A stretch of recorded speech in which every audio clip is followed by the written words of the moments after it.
अस्सलामुअलैकुम दोस्तों, आपका राज गल्फ न्यूज़ में बहुत बहुत स्वागत है। दोस्तों, आज की वीडियो में हम कुवैत की 3 बड़ी खबरें जो हैं वो आप दोस्तों के साथ शेयर करने वाले हैं। तो अगर आप कुवैत के अंदर रहते हैं और कुवैत के हालात से बाखबर रहना चाहते हैं तो इस वीडियो को आप शुरू से लेकर आखिर तक जरूर देखें। दोस्तों, वीडियो पसंद आए तो लाइक और शेयर जरूर करें। चलिए दोस्तों, फिर बढ़ते हैं अपडेट की तरफ। दोस्तों, आज की खबर जो है वो शुरू करने से पहले जैसा कि आप सभी दोस्तों की तरफ से बहुत सारे सवाल मिल रहे हैं कि भाई क्या कोई टाइम मिलेगा जिससे जो गैर कानूनी तरीके से कुवैत के अंदर रहने वाले लोग हैं वो अपने मुल्क जा सकें। सुनने में आ रहा है कि नया साल में जो है वो टाइम मिलने वाला है। तो दोस्तों, आप सभी को पता चलें कि इस हवाले से मुझे कोई भी अपडेट नहीं मिल रही है और ना ही मेरे सामने कोई भी ऐसी अपडेट आ रही है जो भी यानी कि कुवैत के वजारत दाखिला है, जो उनका ट्विटर अकाउंट है, उन तमाम जगहों पर मैं फॉलो करते रहता हूं, देखते रहता हूं। ऐसी कोई भी अपडेट नहीं आ रही है कि जिससे कि ये पता चले कि कुवैत हुकूमत जो है वो टाइम देने वाली है। अगर इस हवाले से कोई भी अपडेट आएगी तो इंशाल्लाह हम आप दोस्तों के साथ शेयर ज़रूर करेंगे। लेकिन दोस्तों, यहाँ पता चले कि कुछ मेरे दोस्तों ने ये ज़रूर कहा था कि भाई सऊदी अरब के अंदर भी टाइम दिया गया है, आप पता करें कि वहाँ पर टाइम दिया गया है, यहाँ पर भी टाइम दिया जा रहा है या नहीं दिया जा रहा है।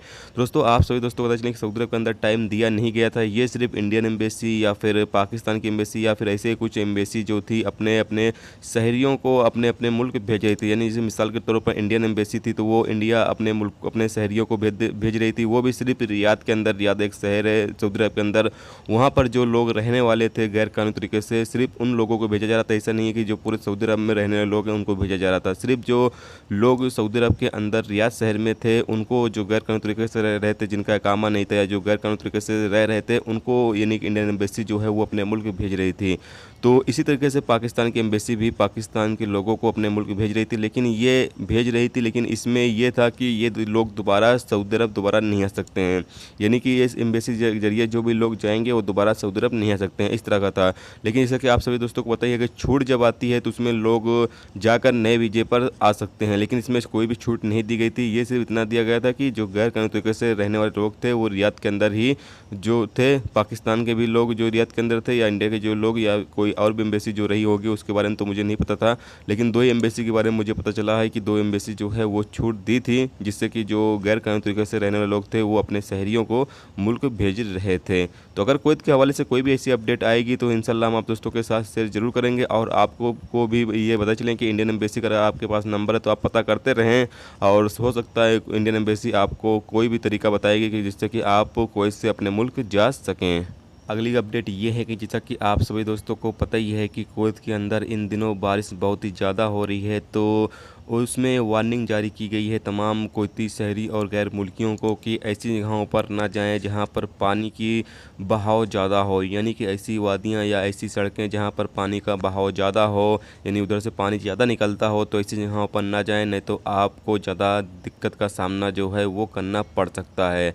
क्योंकि इन दिनों कुवैत के अंदर बहुत ही ज़्यादा बारिश हो रही है और बहुत ही ज़्यादा लोग जो बहाव के इलाके में चले जाते हैं, यानी जहाँ पानी का बहाव ज़्यादा होता है उस इलाके में जाकर वो फंस जाते हैं। बाद में उन्हें कई जगहों पर ऐसे लोगों को बचाया गया है। तो आप भी बिल्कुल भी ऐसी जगहों पर ना जाएं जहाँ पर कि पानी का बहाव ज़्यादा हो।